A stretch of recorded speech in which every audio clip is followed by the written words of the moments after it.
নমস্কাৰ। ফাইনেন্সিয়েল ইয়াৰ শেষ হ'বলৈ আহি আছে আৰু ইয়াৰ লগে লগে আমাৰ এজেণ্ট বন্ধুবিলাকৰো ব্যস্ততা বাঢ়িছে।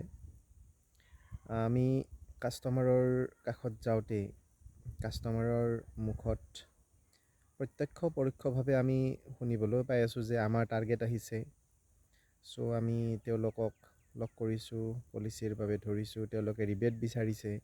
এনেকুৱা বিভিন্ন ধৰণৰ প্ৰব্লেম ফেচ কৰি আছোঁ ফিল্ডত।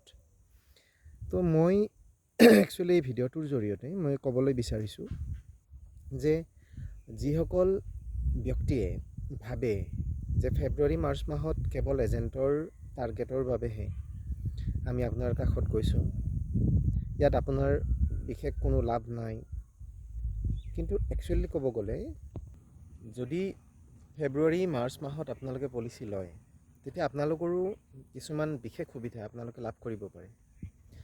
প্ৰথম সুবিধা হিচাপত মই ক'বলৈ বিচাৰিছোঁ যে যিকোনো ইঞ্চুৰেঞ্চ কোম্পানী এটাই মাৰ্চ মাহত তেওঁলোকৰ বনাছ ডিক্লেয়াৰ কৰে, আৰু আপুনি যদি মাৰ্চ মাহত বা ফেব্ৰুৱাৰী মাহত যদি আপুনি আপোনাৰ পলিচি ক্ৰয় কৰিছে, তেতিয়াহ'লে আপুনি ভাবক যে আপুনি যদি এমহীয়াকৈ মানে প্ৰতি মাহত প্ৰিমিয়াম দিয়া হিচাপতো যদি আপুনি পলিচি লৈছে, তথাপিও আপুনি গোটেই বছৰৰ যিটো বনাছ ডিক্লেয়াৰ কৰিব গোটেই বছৰৰ বাবে, তাকো আপোনাৰ প্ৰিমিয়ামৰ ওপৰত নহয়, আপোনাৰ ছাম এচিউৰ্ডৰ ওপৰতহে বনাছ ডিক্লেয়াৰ কৰে। তো আপোনাৰ পলিচিটোত কিমানখিনি প্ৰফিট আপুনি লাভ কৰিলে। আপুনি 5 লাখ 10 লাখ যিমানৰ হ'লেও পলিচি যেতিয়া ল'ব, প্ৰিমিয়ামটো মান্থলি হিচাপত ল'ব। প্ৰিমিয়াম কম, কিন্তু আপোনাৰ বনাছ আপোনাৰ পলিচিত বহুখিনি আপোনালোকে লাভ কৰাৰ সুবিধা মাৰ্চ ফেব্ৰুৱাৰী এনেকুৱা সময়ত যদি পলিচি লয় তেতিয়া লাভ কৰে।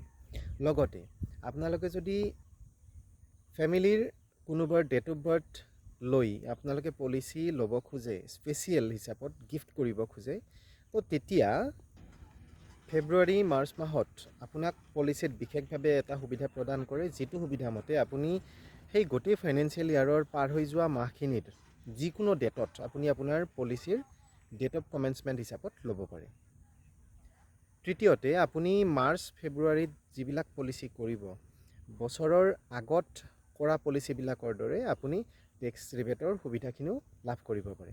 গতিকে ভাবি নল'ব যে এজেণ্টৰ প্ৰফিটহে কেৱল ইয়াত থাকে, আপোনালোকৰো যথেষ্টখিনি প্ৰফিট ইয়াত লাভ কৰিব পাৰে যদিহে আপোনালোকে ফেব্ৰুৱাৰী মাৰ্চ মাহত পলিচি ক্ৰয় কৰে। গতিকে আশা কৰিছোঁ এই ইনফৰমেশ্যনখিনি আমাৰ এজেণ্ট বন্ধু বা যিখিনি কাষ্টমাৰ, সেই কাষ্টমাৰখিনিক সহায় কৰিব।